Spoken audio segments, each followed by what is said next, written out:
Assalamualaikum warahmatullahi wabarakatuh. Alhamdulillahi rabbil alamin. Wassalatu wassalamu ala asyrafil anbiya'i wal mursalin wa ala alihi wa sahbihi ajma'in. Qala rabbi shrah li sadri wa yassir li amri wahlul 'uqdatam min lisani yafqahu qawli. Amma ba'd. Muslimin muslimat yang dirahmati Allah Subhanahu wa taala, terima kasih pada yang sudi menonton. Hari ini kita akan belajar hikmah yang ke-29, iaitu antara Allah sebagai dalil dan Allah sebagai madlul. Baik, matan dia berbeza. Orang berbeza antara orang yang mengambil dalil dengan Allah dan orang yang mengambil dalil atas Allah. Lagi sekali saya ulang, berbeza antara orang yang mengambil dalil dengan Allah dan orang yang mengambil dalil atas Allah. Okay, ada lebih kurang 4 poin penting yang akan kita dapat hasil daripada pembelajaran ini. Yang pertama, manusia ni dia keluar daripada perut ibu dia, dia memang tak ada satu pengetahuan apa pun. Okay. Dan ini Allah Subhanahu wa taala berfirman dalam surah An-Nahl ayat 78.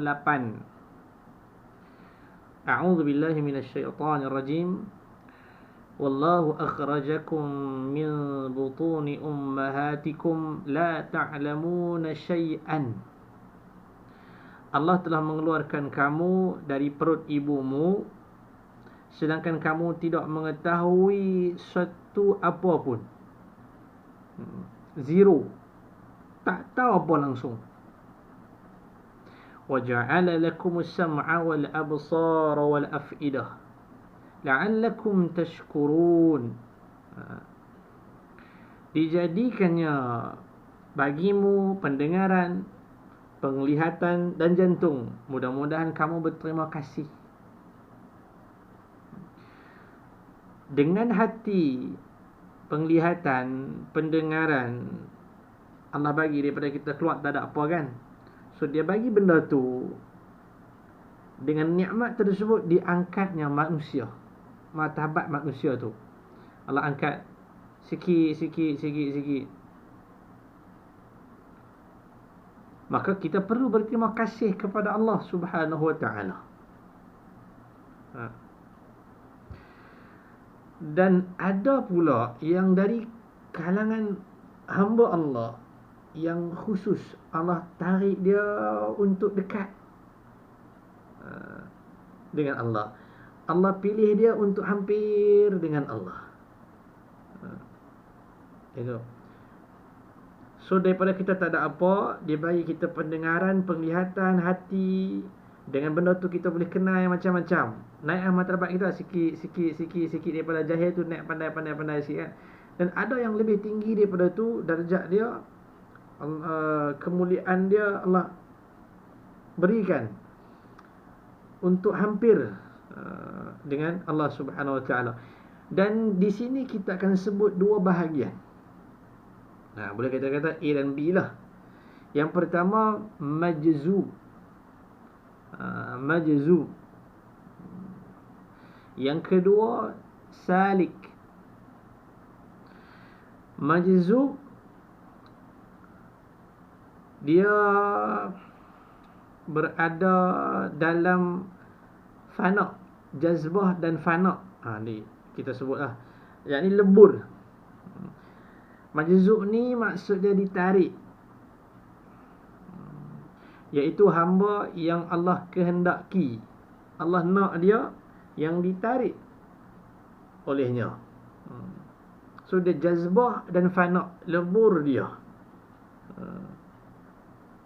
dalam perasaannya, dalam ahwalnya cinta kepada Allah, merasai keagungan Allah. Dirinya tak mampu menanggung bukaan-bukaan yang Allah berikan padanya. Dia tak dapat menanggung benda tu. Allah bukakan hijab, maka dia merasai keagungan, kebesaran, kehebatan Allah Subhanahu Wa Taala. Mata hatinya melihat terus kepada Allah. Ini golongan majzub, yang ditarik oleh Allah. Dia ini pilihan Allah.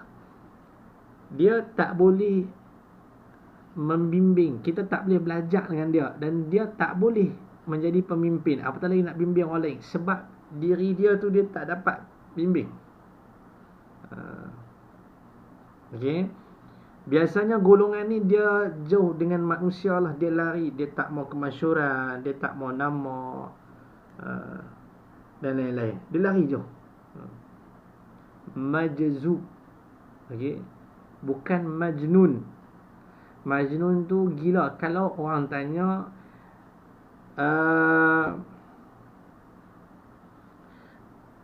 ada tak orang gila yang menjadi wali?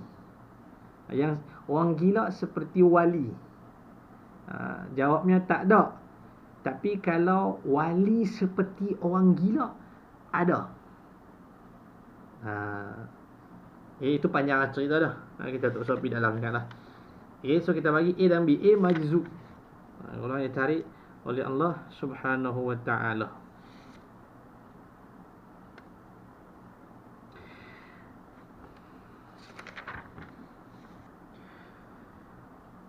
Inilah yang menyebabkan selalu pandangan mereka dan perasaan mereka tertuju kepada Allah Subhanahu Wa Taala dan terus melihat Allah. Sedangkan yang lain daripada Allah sama sekali tidak mereka lihat dengan hati dan perasaan mereka. Mereka mengenal alam semesta dan makhluk semuanya adalah kerana mereka mengenal Allah.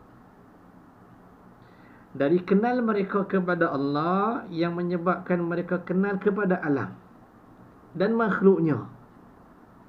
Dengan kata kiasan, dapat kita katakan bahawa mereka kenal kepada bawah kerana mereka kenal kepada atas.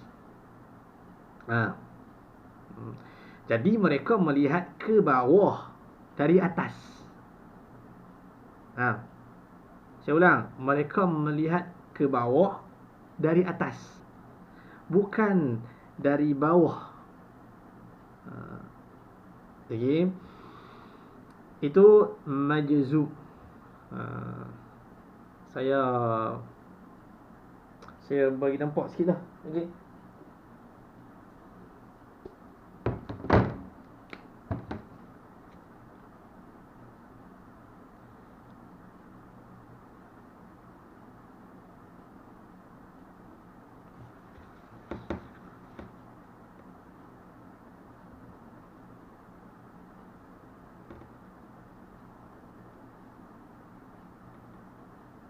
Okey. Tengok sini. Ini majzub. Majzub, telah sebut ini mahjub. Majzub. Tu majzub. Okey. Ini majzub. Okey. Dia melihat Allah. Ni golongan yang ditarik. Ditarik oleh Allah, pilihan. Dia melihat Allah, baru dia dengan Allah, maka baru dia melihat segala makhluk, sama ada makhluk lah, alam atau lain-lain. Dia melihat Allah. Itu yang dimaksudkan, bahawa mereka kenal bawah. Okay? Mereka kenal bawah. Itu dia kata, mereka kenal kepada bawah kerana mereka kenal kepada atas. Ni. Okay, dia kenal atas, maka kenal bawah. Jadi mereka melihat ke bawah Okey, ke bawah dari atas. Kita lihat bawah ni dari atas. Ni ditarik oleh Allah. Bukan dari bawah ke atas. Okey, ni majzub. Habis A. B, salik.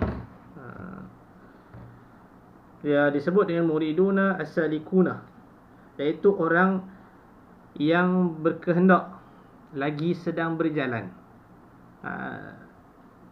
Dia sedang berjalan kepada Allah dengan amal ibadatnya, dengan zikirnya.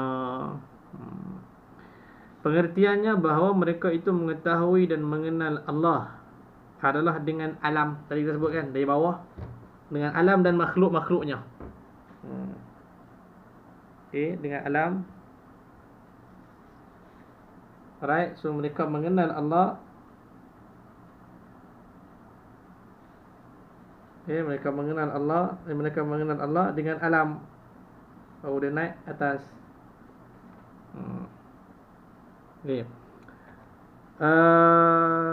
Dan dari penglihatan itu mereka mengenal Allah. Dengan dia melihat makhluk alam ini, maka dia nampak kebesaran Allah, keagungan Allah, kehebatan Allah.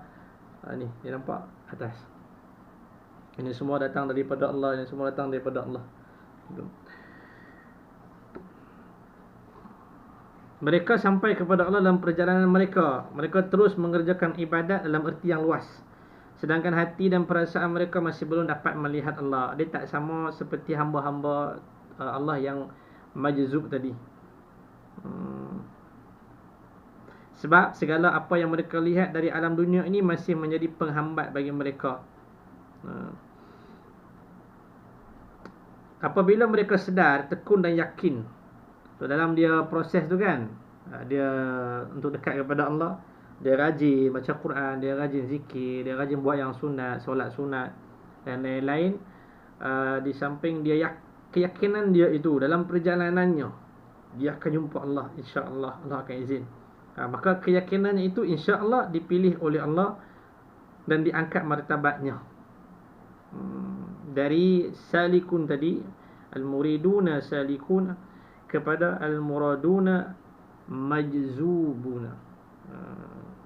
Okay, so dia akan diangkat darjat dia kepada majzub. Matlamat dia di sini bukan majzub. Okey, bukan majzub, fokus kita. Berjalan kepada Allah tu, majzub ini bukan menjadi tujuan. Tujuan kita untuk hampir dengan Allah dalam iaitu mujahadah, istiqamah dan sebagainya. Sampai berdoa, tawakal kepada dia, mengharapkan kepada dia dengan sepenuh pandangan dan perhatian kita berikan kepada dia, kepada Allah Subhanahu Wa Taala. Okey. Salik. Okay. Ada juga di kalangan pengembara kerohanian yang dia tidak dapat majzub pun ada. Itu yang kita kata bukan matlamat dia. Lagi itu B, salik. So kita nampak bila kita dah terangkan majzub dan salik itu, kita nampak bahawa segala dalil adalah diperlukan bagi orang yang sedang mencari dan yang sedang berjalan. Salik lah. Dia memerlukan signboard. Kita nak balik, kita nak pergi satu tempat yang kita tak tahu, kita perlukan signboard untuk kita sampai ke destinasi itu. Maka salik untuk dia sampai kepada Allah, tujuan dia hampir dengan Allah, dia memerlukan dalil. Yang kita tengok tadi kan, sama ada dalil daripada Al-Quran yang menerangkan tentang kejadian alam dan sebagainya lah. Begitu juga dengan dia melihat alam. Di samping dia melihat alam,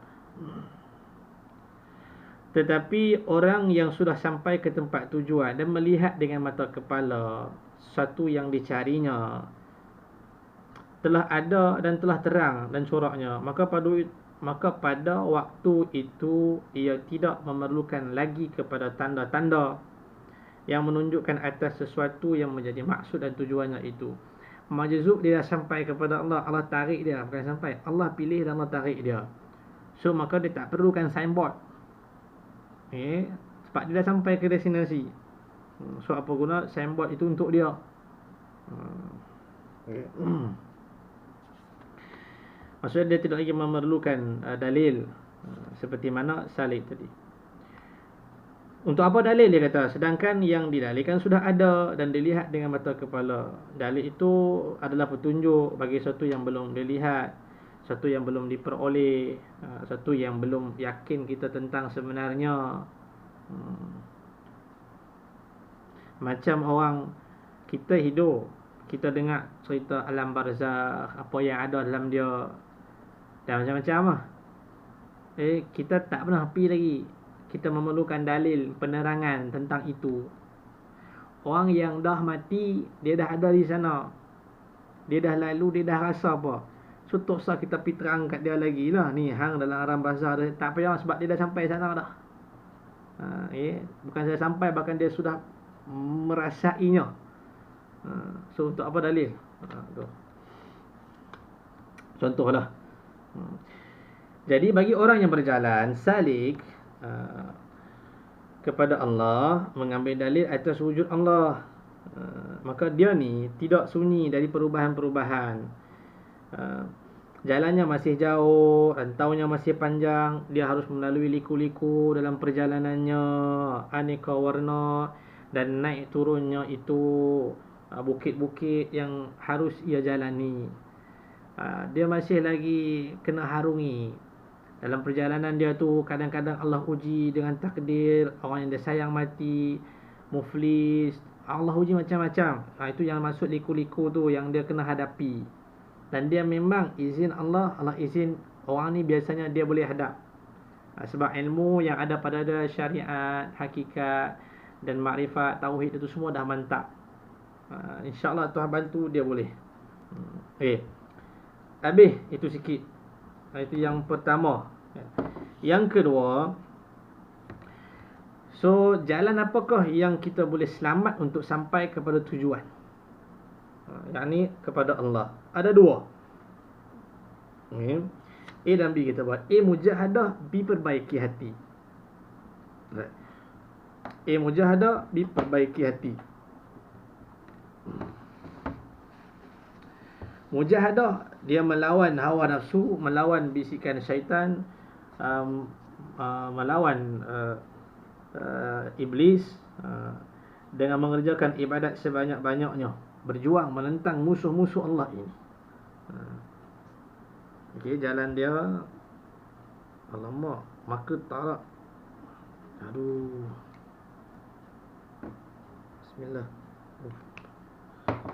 Tak apa, kita terang tu. Mujahadah, lawan, mengenal musuh Allah dan menentang dia. Musuh kita kena kenal, baru kita boleh lawan.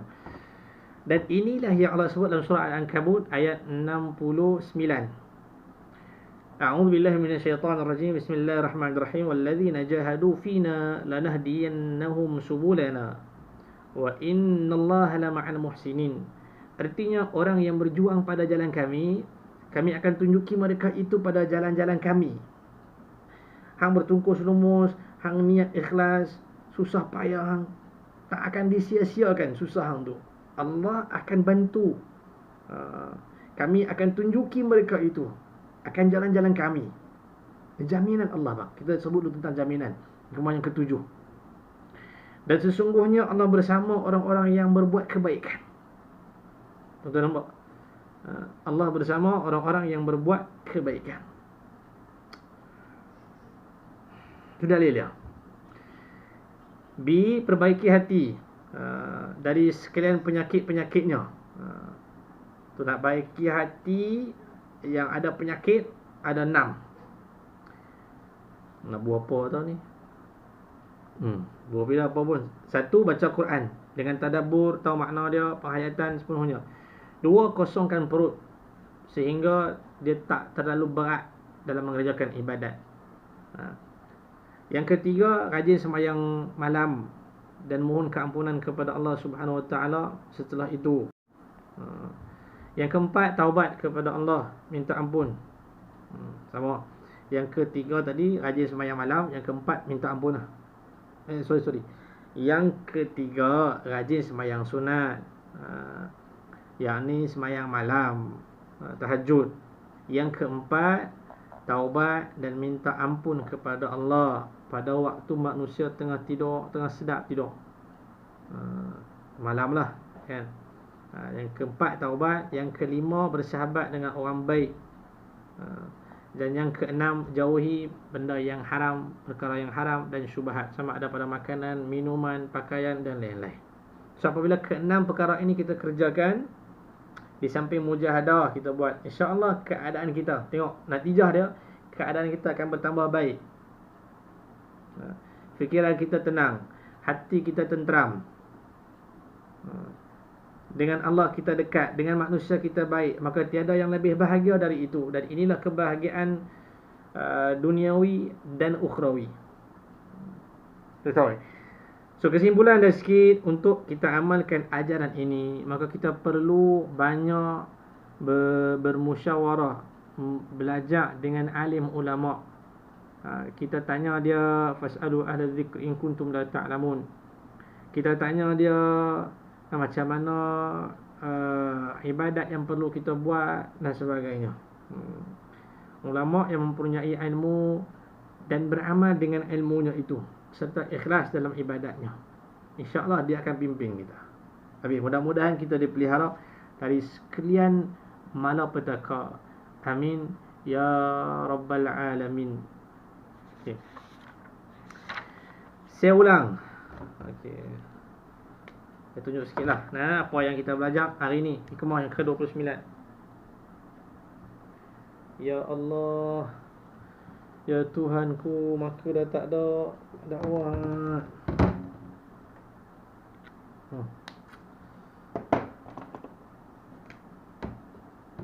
Okey. Hikmah yang ke-29. Kita dapat 2. Tu bagi salik. Okey, hikmah yang ke, ini ringkasan lah. Ringkasan. Saya tak tahu tuan-tuan boleh nampak ke tak nampak. Okey. Sebab dia warna ni.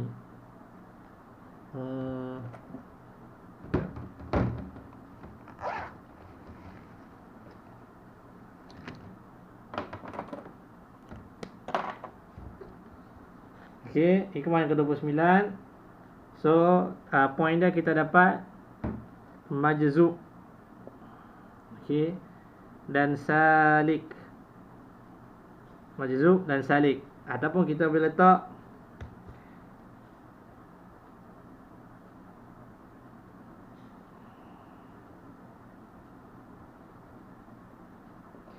majzub khusus, okey, salik umum. Ya, majzub khusus, salik umum.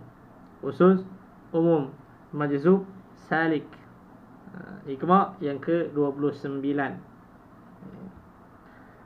Kemudian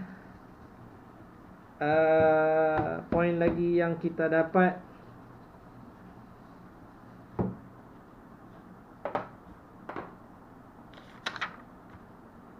jalan untuk selamat sampai kepada Allah. Apa dia? Yang pertama, mujahadah. Yang kedua, perbaiki hati.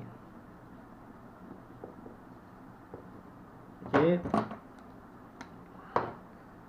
So kita dapat 2. Memang tak ada dah yang ni. Apa yang? Okey, kita dapat 2. Yang pertama, mujahadah.